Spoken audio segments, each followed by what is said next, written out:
قل يا عبادي الذين أسرفوا على أنفسهم لا تقنطوا من رحمة الله إن الله يغفر الذنوب جميعا إنه هو الغفور الرحيم. بسم الله الرحمن الرحيم. Assalamualaikum warahmatullahi wabarakatuh. Innal hamdalillah nahmaduhu wa nasta'inuhu wa nastaghfiruh wa na'udzu billahi min sururi anfusina wa sayyiati a'malina man yahdihillahu fala mudilla lahu wa man yudlil fala hadiya lahu wa asyhadu an la ilaha illallah wahdahu la syarika lahu wa asyhadu anna Muhammadan abduhu wa rasuluh. Allahumma salli ala Muhammad wa ala alihi wa sahbihi wa man tabi'ahum bi ihsanin ila yaumiddin. Amma ba'du fa inna asdaqal hadits kitabullah wa khairal hadi hadi Muhammadin sallallahu alaihi wasallam wa syarral umuri muhdatsatuha wa kullu muhdatsatin bid'ah wa kullu bid'atin dhalalah wa kullu dhalalatin finnar. Ahibati fillah, akramani wa akramakumullah. Pertama kalinya marilah kita senantiasa meningkatkan rasa syukur kita kepada Allah Subhanahu wa taala yang telah memberikan kepada kita kesempatan dan kesehatan dan tetap di atas keimanan kepada Allah Subhanahu wa taala. Sedangkan keimanan adalah merupakan kenikmatan yang sangat besar sekali. Kenikmatan iman adalah kenikmatan yang sangat agung, yang dimana apabila seseorang tidak diberikan nikmat yang ini, maka niscaya dia berada di dalam kesengsaraan di dunia dan di akhirat. Akhwatal iman, a'azanillahu wa iyyakum. Pada kesempatan kali ini kita akan melanjutkan tentang hal-hal yang merupakan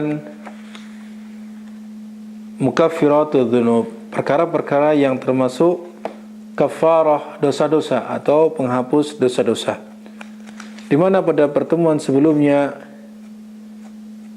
kita sudah sampaikan beberapa poin, di antaranya pada pertemuan yang lalu adalah tentang keutamaan berpuasa fi sabilillah, di mana di antara ulama seperti Ibnul Jauzi rahimahullah mengatakan bahwasanya apabila fi sabilillah dimutlakkan, maka itu bermakna jihad fi sabilillah. Adapun Imam Al-Qurtubi rahimahullah mengatakan bahwasanya sabilullah adalah taatullah. Sabilullah adalah merupakan ketaatan kepada Allah, sehingga yang dimaksud dalam puasa yang tersebut di dalam hadis Rasulullah sallallahu alaihi wasallam terkait dengan masalah ini adalah berpuasa yang tujuannya untuk mencari wajah Allah Subhanahu wa taala. Kemudian ikhwatal iman, a'azanillahu wa iyyakum, yang selanjutnya adalah qiyamul Ramadan, yaitu salat tarawih di bulan Ramadan. Ini juga termasuk mukaffiratud dzunub, perkara yang dapat menghapuskan dosa-dosa. Kemudian berpuasa di hari Arafah, di mana keutamanya adalah yukaffirus sanatal madiyah wal baqiyah, sebagaimana disebutkan dalam hadis Rasulullah sallallahu alaihi wasallam, yaitu dapat menghapuskan dosa-dosa setahun yang lalu dan setahun yang akan datang. Kemudian juga termasuk mukaffiratud dzunub adalah siyamu Asyura, berpuasa di hari Asyura. Berpuasa di hari Asyura, yaitu di tanggal 10 di bulan Muharram. Berpuasa di tanggal 10 bulan Muharram, di mana ini keutamanya adalah seperti yang disebutkan dalam hadis Rasulullah SAW, yaitu akan menghapuskan dosa-dosa yang telah lalu. Yukaffirus sanatal madiyah, setahun yang lalu. Demikian pula ibadah haji dan juga umrah. Ya, ibadah haji dan juga umrah, di mana Rasulullah sallallahu alaihi wasallam menyebutkan bahwasanya umrah yang satu kepada umrah yang kedua, maka itu adalah sebagai penebus, sebagai penghapus dosa antara umrah yang satu dengan yang dua, yang berikutnya. Demikian pula haji, bahwasanya Rasulullah sallallahu alaihi wasallam bersabda, "Ya man hajja lillah falam yarsus falam yafsuk raja'a ka yaumin waladathu ummuhu." Maka bagi siapa yang hajinya mabrur, yang dia tidak melakukan hal-hal yang berhubungan dengan rafaz, hal-hal yang berhubungan dengan perbuatan fasik, tidak pula berjidal, tidak pula melanggar pelanggaran-pelanggaran yang termasuk larangan ihram, maka dia seperti seorang yang baru dilahirkan oleh seorang ibunya. Kemudian juga bahwa apa yang telah kita sampaikan pertemuan yang lalu, yaitu bertepatannya ucapan amin seseorang dengan aminnya para malaikat. Ya, pertepatannya ucapan aminnya seseorang ketika dia mengucapkan amin, ya, setelah mendengar ucapan imam amin, maka ini adalah termasuk mukaffiratud dzunub, Kemudian ikhwatul iman azanillahu wa iyyakum, yang selanjutnya terkait dengan masalah mukaffiratud dzunub ini adalah qiraatu suratul mulk. Yaitu membaca surat Al-Mulk. Itu firman Allah Subhanahu wa taala yang salah satu surat yang disebutkan di dalam juz 29 yang pertama, dengan awal ya ayatnya la tabarakalladzi biyadihil mulk wa huwa ala kulli syai'in qadir. Ini adalah akan dapat menjadi ya penolong baginya nanti sebagai sesuatu yang dapat memberikan syafaat kepada orang yang membacanya. Ya, sebagaimana sabda Rasulullah sallallahu alaihi wasallam dari Abu Hurairah, bahwasanya dari Nabi sallallahu alaihi wasallam, beliau bersabda, "Inna suratan fil Qur'an 30 ayah." Ya, inna suratan fil Qur'an 30 ayah syafa'at li rajulin hatta ghufira lahu wa hiya tabarakalladzi biyadihil mulk. Bahwasanya Rasulullah sallallahu alaihi wasallam bersabda, ya, ya, salah satu surah di dalam Al-Qur'an, kata beliau, suratan fil Qur'an 30 ayat, yang jumlahnya 30 ayat. Ini juga menunjukkan bahwasanya surat Al-Mulk adalah 30 ayat. Kemudian syafaat li rajulin hatta ghufira lahu. Ayat yang dibacanya tersebut, surat yang berjumlah 30 ayat tersebut, itu akan memberikan syafaat kepada orang yang membacanya hingga ya dia diampuni dosa-dosanya. Apa itu? Yaitu surat Al-Mulk, sebagaimana sabda Rasulullah SAW berikutnya, wa hiya tabarakalladzi biyadihil mulk. Ini adalah penggalan ayat, potongan ayat di surat Al-Mulk tersebut di ayat yang pertama. Ini adalah hadis yang dikeluarkan oleh Imam At-Tirmidzi dan juga oleh Imam Ahmad, yang juga disebutkan oleh Imam Al-Mundhiri di dalam kitab At-Targhib wa Tarhib. Kemudian ikhwatul iman a'azanillahu wa iyyakum, Rasulullah sallallahu alaihi wasallam juga bersabda di dalam hadis yang lain yang diriwayatkan oleh Abdullah ibn Abbas radhiyallahu anhuma, bahwasanya beliau bersabda, inna suratal mulk hiyal mani'ah wa hiyal munjiyah. Bahwasanya surat Al-Mulk adalah al-mani'ah. Ya, al-mani'ah itu yang mencegah, yang menghalangi seseorang masuknya ke dalam api neraka atau sehingga ini menunjukkan bahwasanya dia akan memberikan syafaat sebagaimana juga disebutkan dalam hadis sebelumnya. Hiyal munjiyah, dia yang memberikan, ya, membantu, ya, memintakan ampunan baginya sehingga dia dapat menyelamatkan dari siksa api neraka bagi orang yang membacanya. Tunjihu min adzabil qabr. Yang dapat, ya, menyelamatkannya dari azab kubur, azab kubur. Ini adalah juga diriwayatkan oleh Imam At-Tirmidzi di dalam kitab sunannya. Maka jelas sekali ikhwatul iman, apabila kita ingin mendapatkan keutamaan dari membaca Al-Quran secara umum, maka di antara surat yang dapat menjadi syafaat bagi kita sehingga orang yang membacanya diampuni oleh Allah Subhanahu wa taala, demikian pula dia akan diselamatkan dari azab kubur, ini adalah surat Al-Mulk yang jumlahnya 30 ayat. Maka jangan haramkan diri kita, jangan halangi diri kita untuk mendapatkan keutamaan Allah yang diberikan kepada orang yang membaca surat Al-Mulk tersebut. Kemudian yang selanjutnya ikhwatul iman, azanillah wa iyyakum, di antara maghfiratul dzunub, mukaffiratul dzunub, perkara-perkara yang dapat menghapuskan dosa atau yang merupakan kafarah dosa-dosa adalah ucapan la ilaha illallah wahdahu la syarikalah lahul mulku wa lahul hamdu wa huwa ala kulli syai'in qadir.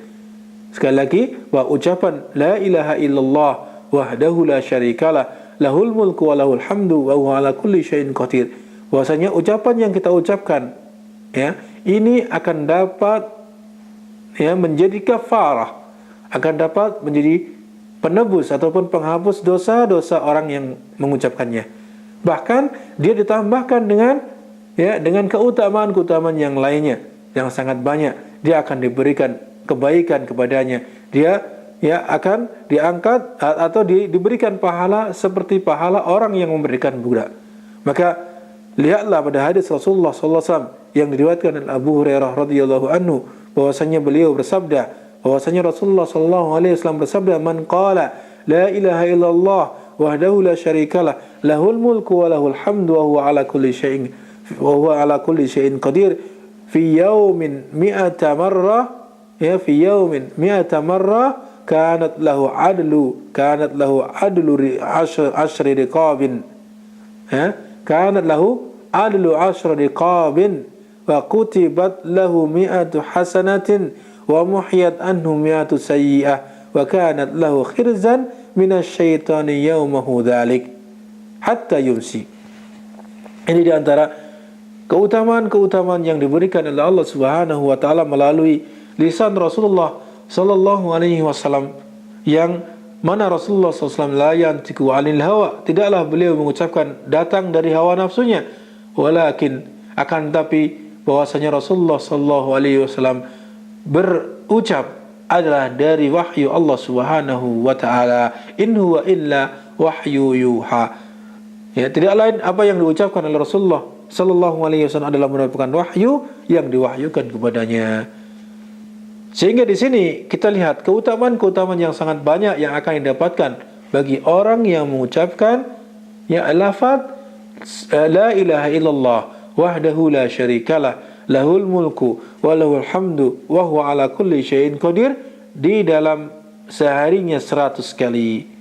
Di dalam sehari 100 kali. Di antara pahala yang diberikan oleh Allah Subhanahu wa taala kepadanya keutamaan ataupun karunia yang diberikan oleh Allah Subhanahu wa taala kepada orang yang mengucapkan zikir tersebut adalah kanat lahu adlu ashru riqabin wa kutibat lahu mi'atu hasanah.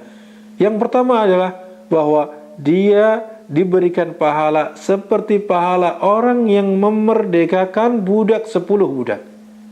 Masya Allah, kemurahan Allah Subhanahu wa ta'ala kepada orang yang mengucapkan kalimat tersebut. Tidak dia memiliki harta, dia tidak mendapati seorang budak, akan tapi Allah berikan kesempatan kepadanya untuk mendapatkan pahala seperti pahala orang yang memerdekakan budak.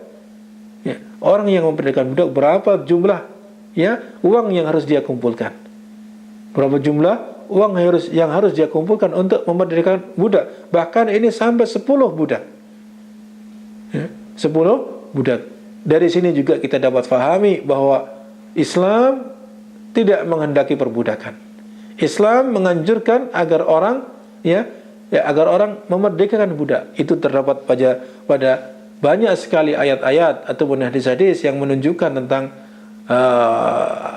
ibadah-ibadah ataupun kafarah yang di sana di antara kafarahnya adalah dengan memerdekakan budak. Nah, di sini ikhwatul iman, a'azanallahu wa iyyakum, bagi orang yang mengucapkan lafaz la ilaha illallah wahdahu la syarikalah lahul mulku wa lahul hamdu wa huwa ala kulli syai'in qadir, ya, 100 kali dalam seharinya, maka keutamaan yang pertama dia dapatkan adalah pahala baginya seperti pahala orang yang memerdekakan 10 budak. Kemudian yang selanjutnya, kutibat lahu mi'atu hasanah, bahwa dia, ya, dicatat baginya 100 kebaikan.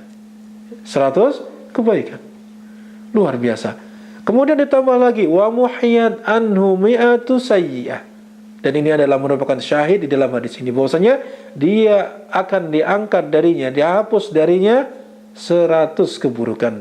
100 keburukan yang pernah dia lakukan, ya, hanya dengan mengucapkan la ilaha illallah wahdahu la syarikalah lahul mulku wa lahul hamdu wa huwa ala kulli syai'in qadir.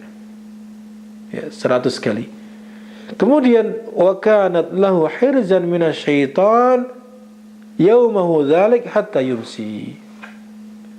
Ini, ya, kemudian, ya, dia akan diberikan tameng, akan dijaga oleh Allah Subhanahu wa taala dari syaitan hingga di sore hari.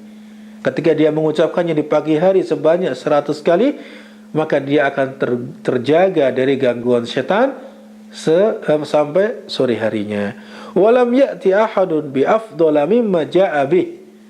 Walam ya'ti ahadun bi afdhala mimma ja'a bih illa rajulun amila aksar min dalik au minhu. Ini adalah hadis yang diriwayatkan oleh Imam Bukhari, ya, dan juga Imam Muslim di dalam kitab sahih mereka.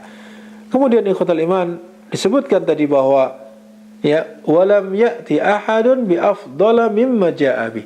Tidaklah seseorang itu dapat membawa atau mendatangkan sesuatu yang lebih afdal dari apa yang dia lakukan tadi.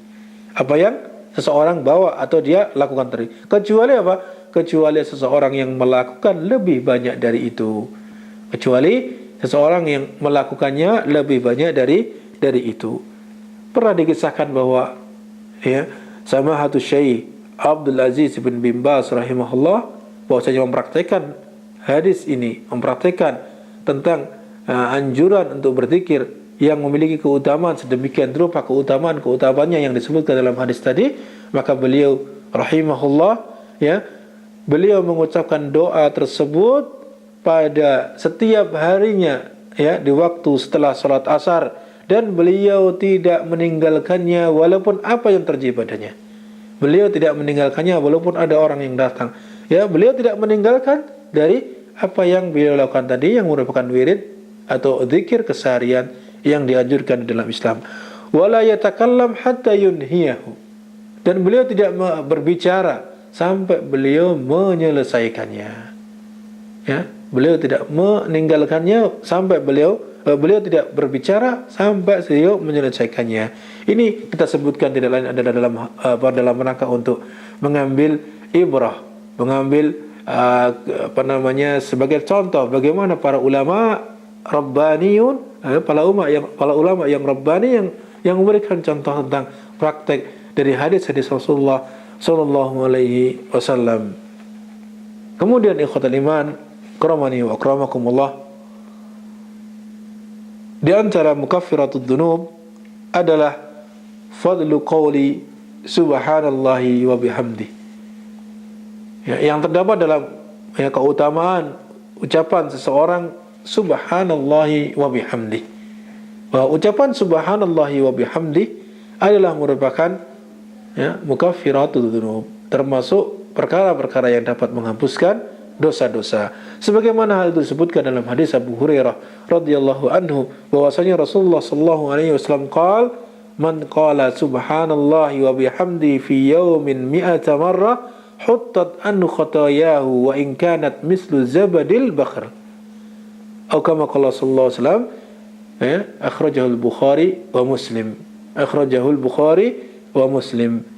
Ya, bahwasanya Rasulullah sallallahu alaihi wasallam bersabda, barang siapa yang mengucapkan subhanallahi wa bihamdi 100 kali dalam setiap harinya, ya, dalam setiap harinya, maka apa? Dia akan mendapatkan keutamaan yang diberikan oleh Allah Subhanahu wa taala, yaitu huttat annu khotoya. Kesalahan-kesalahannya akan diangkat. Ya, kesalahan-kesalahannya akan dihapus. Wa in kanat mislu zabadil bahr. Walaupun keburukan-keburukan, kesalahan-kesalahan, dosa-dosanya itu seperti buih yang berada di lautan. Kita lihat buih yang berada di lautan sungguh luar biasa banyaknya. Akan tetapi Allah Subhanahu wa taala tidak peduli ketika seorang mengucapkan subhanallahi wa bihamdi, maka Allah Subhanahu wa taala menghapuskan kesalahan-kesalahannya tersebut. Semoga kemudian disebutkan dalam hadis yang lain tentang keutamaan ucapan subhanallahi wa bihamdi, bahwasanya Rasulullah sallallahu alaihi wasallam bersabda juga dari jalur Abu Hurairah radhiyallahu anhu, kalimatani khafifatani 'ala lisan. Dua kalimat yang ringan bagi lisan, tsaqilatani fil mizan, yang berat bagi timbangan, habibatani ilar rahman, yang dicintai oleh Allah, yaitu ar-Rahman, yaitu apa? Ucapan subhanallahil azim, subhanallahi wa bihamdi. Ucapan subhanallahil azim, subhanallahi wa bihamdi. Ucapan itu segala puji maha suci Allah yang maha agung, dan maha suci Allah dengan segala pujian untuknya. Maka ini di antara perkara-perkara yang juga termasuk mukaffiratud dzunub. Demikian saja yang dapat kita sampaikan pada kesempatan kali ini, karena waktunya sudah masuk adzan. Insyaallah kita lanjutkan pada kesempatan yang berikutnya insyaallah taala. Kita akhiri wasallallahu ala nabiyina Muhammad wa ala alihi washabihi ajmain. Assalamualaikum warahmatullahi wabarakatuh. Allah